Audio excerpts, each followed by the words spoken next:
మా అబ్బాయి ఎంత చదువుకున్నాడో తెలుసా, మా అమ్మాయికి ఎన్ని మ్యాచ్లు వచ్చాయో తెలుసా నేను అని ఏదేదో చెప్పుకుంటుంటారు. పౌలు అంటున్నాడు, నాకు ఏదిలోన అతిశయపడాలంటే ఆయనకి బోల్డ్ ఉన్నాయండి.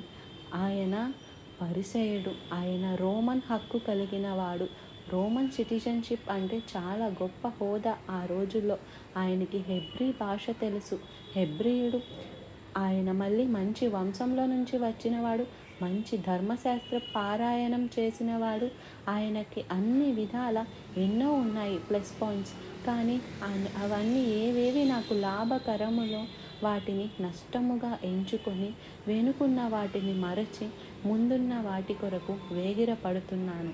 నా ముందు సిలువ, నా వెనుక లోకం, నేను వెనుదిరగను అన్న రీతిగా సిలువ యందే నా అతిశయం, నా గొప్ప ఎక్కడి నుంచి వచ్చిందంటే నా